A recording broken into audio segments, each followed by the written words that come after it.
আরজিকর কাণ্ডের এক মাসের মাথায় কাল সুপ্রিম কোর্টে ফের শুনানি। কলকাতা থেকে শিলিগুড়ি রাত থেকে ভোর দখল করবেন প্রতিবাদীরা। কোথাও ছবি এঁকে, কোথাও মৌন থেকে, কোথাও মিছিলে হেঁটে প্রতিবাদ হবে। বিচারের অপেক্ষায় রাত জেগে অপেক্ষা করবেন রাজ্যবাসী। আরজিকর কাণ্ডের তদন্ত কতদূর এগিয়েছে কাল সুপ্রিম কোর্টে রিপোর্ট দিয়ে জানাবে সিবিআই। त्योहार और प्यार लाती है रिश्तों में ढेर सारा मिठास। परंपरा वही, सोच नहीं। आदि मोहिनी मोहन कांजीलाल।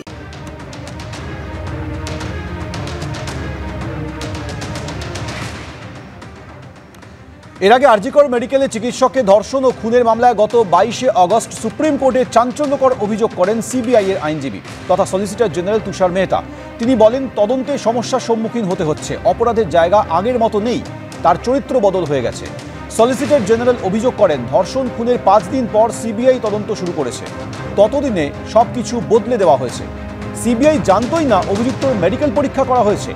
তুষার মেহতা আরও বলেছিলেন, টালা থানার পুলিশকে প্রথমে ফোন করে হাসপাতাল থেকে জানানো হয় এক মহিলা চিকিৎসককে সংজ্ঞাহীন অবস্থায় উদ্ধার করা হয়েছে। ডেপুটি সুপার পরিবারের সদস্যদের ফোন করে বলেন তাদের মেয়ে অসুস্থ। পরে বলা হয় সুইসাইড করেছেন। ঘটনা যেখানে ঘটেছে সেটা হাসপাতাল।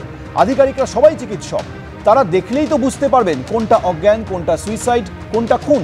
তাহলে কেন সংজ্ঞাহীন বা সুইসাইড বলা হয়েছিল? এভাবে বিভ্রান্ত করার উদ্দেশ্য কী ছিল?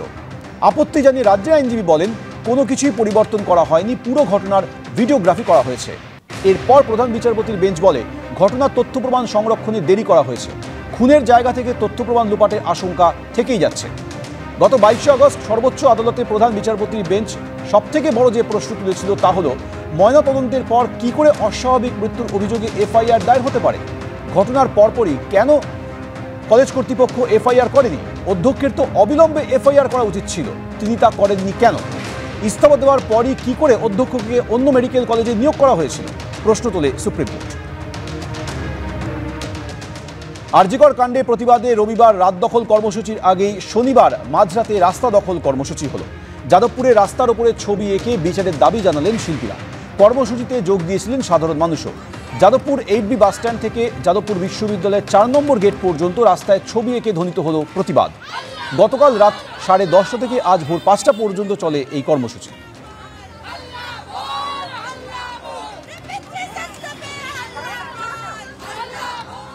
ক্যালেন্ডার বলছে তারিখ বদলে গেছে, কিন্তু দিন বদল আর সমাজ বদলের লড়াইটা চলছে। 7ই সেপ্টেম্বর ছবি এঁকে রাস্তা দখল, রাত দখলের কর্মসূচির ডাক দেওয়া হয়েছিল। মধ্যরাত পার হয়ে গিয়েছে, 8ই সেপ্টেম্বর শুরু হয়ে গিয়েছে এবং যাদবপুরের 8B অঞ্চলে এভাবেই রাস্তায় ফুটে উঠছে প্রতিবাদ। ছবি এঁকে দিকে দিকে তারা তাদের বার্তা তুলে ধরছেন। নো মিন্স নো, সেই বার্তাও ফুটে উঠছে রাস্তায়। যে ছবি আমরা দেখতে পাচ্ছি, কোথাও তিলোত্তমার প্রতিচ্ছবি, কোথাও দেখা যাচ্ছে স্টপ রেপ। একের পর এক বার্তা এবং দিকে দিকে ছবি আঁকছেন শিল্পীরা। রাস্তায় ছবি এঁকে চলছে প্রতিবাদ। আমরা জানি রাত দখলের ডাক দেওয়া হয়েছে, তবে আজকের দিনটাই বা বাদ যাবে কেন প্রশ্ন তুলছেন আন্দোলনকারীদের একাংশ। তাই 7ই সেপ্টেম্বর রাত 9টা থেকে তারা এই ডাক দিয়েছিলেন।